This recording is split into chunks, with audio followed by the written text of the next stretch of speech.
proses balikin lagi. Iya sih, memang harus anggap aja mimpi buruk lah ya. Iya. Ya nggak sih. Ketika kita tertidur terus bangun kayak wow ini buruk mimpinya ya kan, pasti suatu saat kita akan mimpi yang terindah-indah gitu. Terus yang kedua juga menurut gua, keluarkan semua hal yang mengganjal hati. Maksudnya tuh kayak unek-unek setelah cerita ini.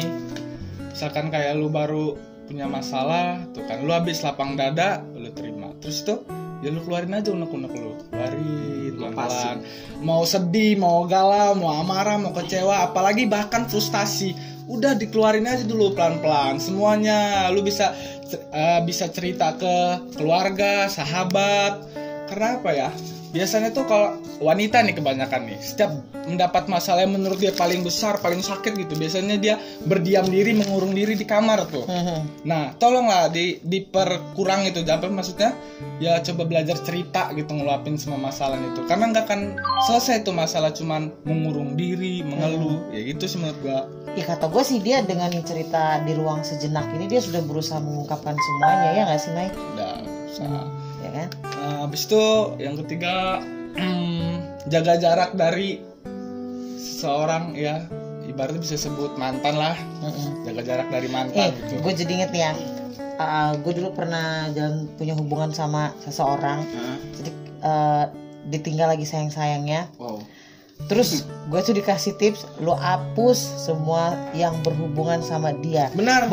Bukan mutusin silaturahmi ya. Kan. Jadi dari foto, dari sosmed semua dihapus. Karena apa? Kalau itu masih ada, bahkan sampai nomor telepon, sampai email, jadi harus diblok.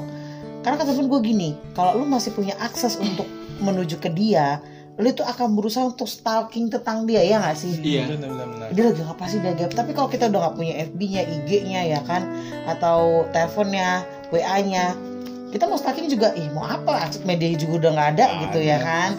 Mau nggak mau itu nge-treat diri kita, ya nggak sih? Masuk akal sih, masuk akal. Itu kan apalagi kalau misalkan ini udah mau nikah nih, pasti kan ada kenang-kenangan kayak misalkan kayak dia ulang tahun, dikasih boneka. Benar sih? Itu gimana tuh? Apa harus kita singkirin dulu tuh boneka?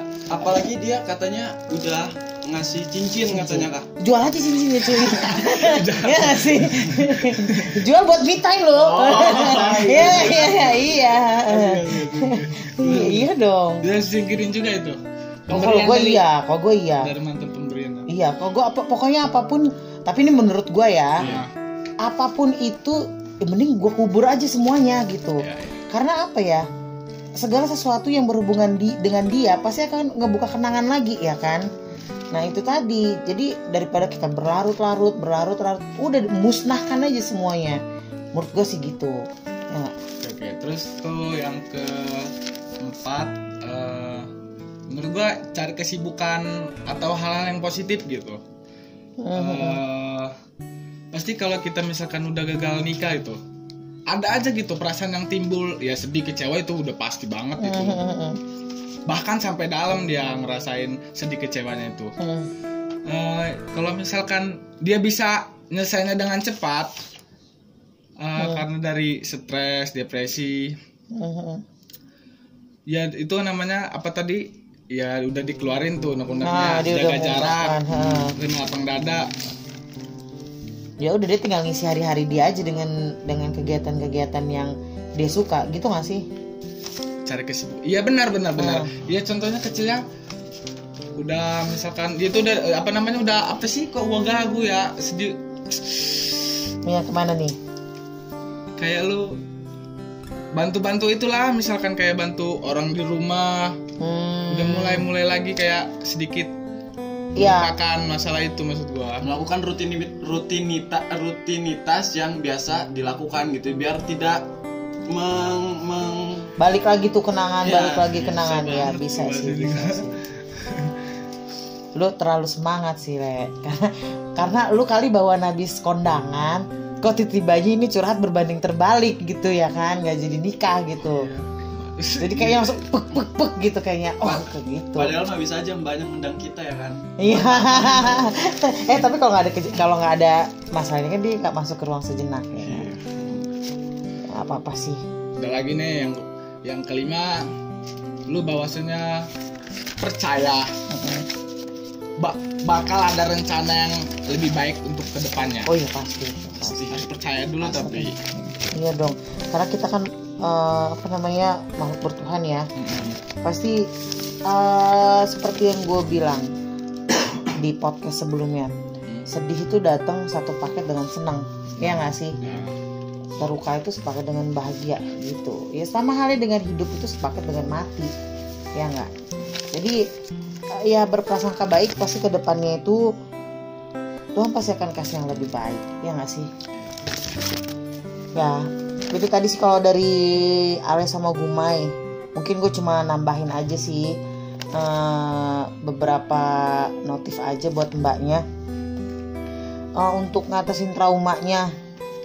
Ya kan mbaknya udah tahu nih penyebab traumanya apa nih, ya kan? Oh gue trauma karena gue disakitin laki-laki nih, dia mengkhianati, intinya kepercayaan lah ya. Oke, jadi kalau kita sudah tahu permasalahannya itu, kita mencoba mengubah fokus pikiran.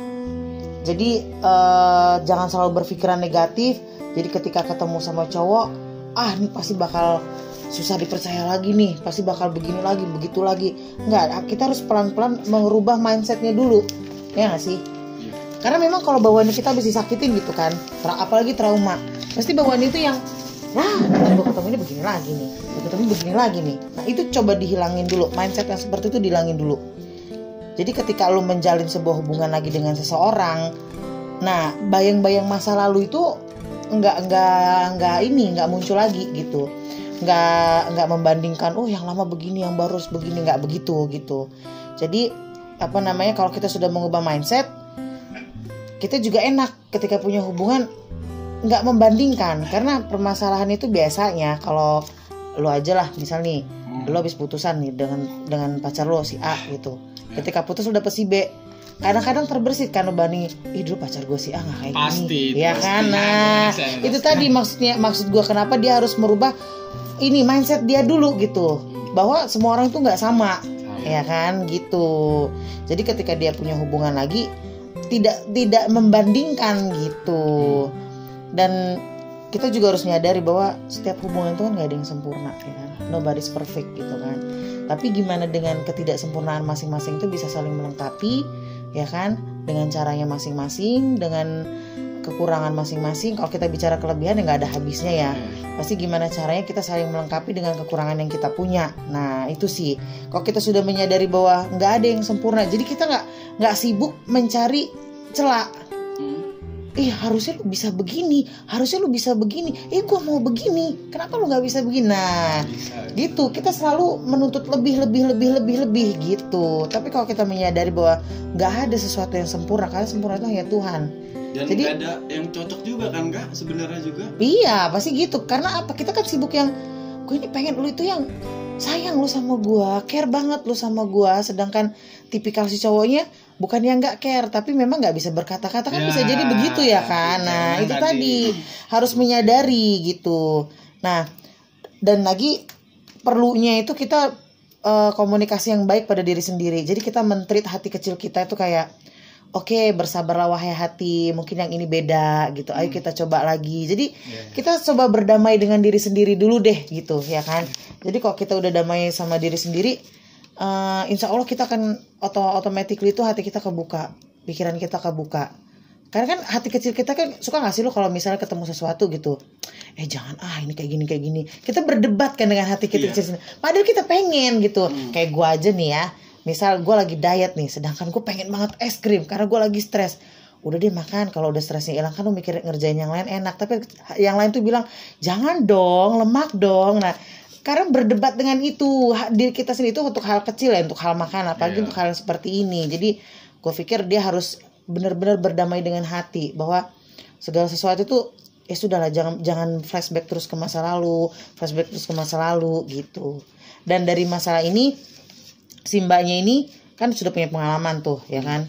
Nah nanti nextnya kalau sudah punya hubungan dengan seseorang yang lain, mulai deh buat komitmen yang lebih baik, dibicarakan dari awal gitu, ya nggak sih. Jadi gue nggak suka lu kalau lu nanti selingkuhin gua atau lu kasar sama gua, lu main tangan sama gua, itu dibicarakan aja dari awal Ya, gitu. benar-benar.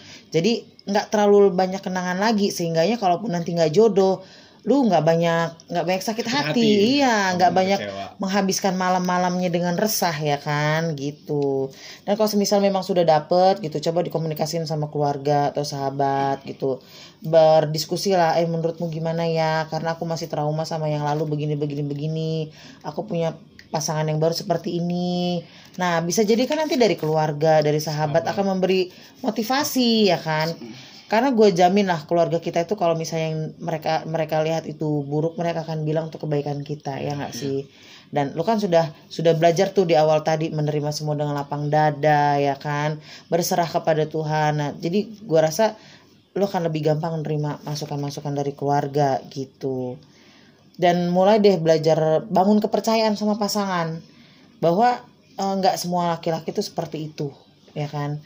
Mungkin yang kemarin begitu, tapi belum tentu nanti yang baru begitu. Karena kalau gue percaya gini sih, even orang itu bikin salah ya, tapi gue punya prinsip gini, kalau sekali dia tuh bikin salah, belum tentu seumur hidupnya salah ya kan. Itu sih kalau gue.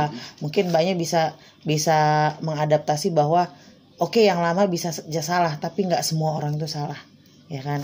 Mbaknya kan nggak tahu nih apa yang akan terjadi ke depan ya kan. Kita ini bukan Tuhan loh yang bisa tahu, oh besok bakal begini, besok bakal begitu. Kita tuh hanya berusaha berpasrah diri, menjalani semuanya dengan berprasangka baik. Itu aja sih. Memang kayaknya gampang bener ngucapinnya, tapi implementasinya tuh berat banget. Nah, apalagi kalau kita sudah memang benar-benar mau membangun tujuan hidup sama pasangan kita, kayak mbaknya mau nikah gitu. Nah, itu memang perlu banget harus kitanya itu merubah diri kita gitu, terbuka, menerima gitu. Dan yang pasti move on itu tadi, jangan berkutat dengan pikiran dan trauma ya, dengan cara trik-trik yang tadi udah dijabarin sama Ale sama Guma, itu menurut gue oke banget, itu bener banget gitu.